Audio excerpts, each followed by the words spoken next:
crowning glory ni Kate, itim na itim. Ganon din ang buhok ng kanyang mister na si Jason.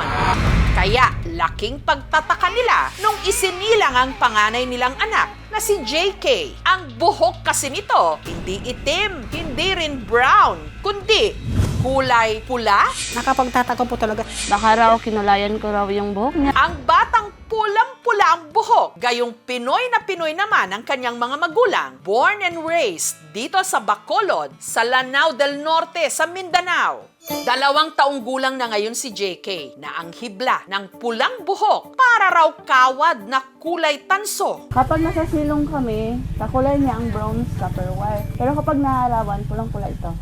Sa mga nagtatanong kung real o fake o sa salita ng mga bata ngayon, real o fake ito, Kate at Jason, ano nga ba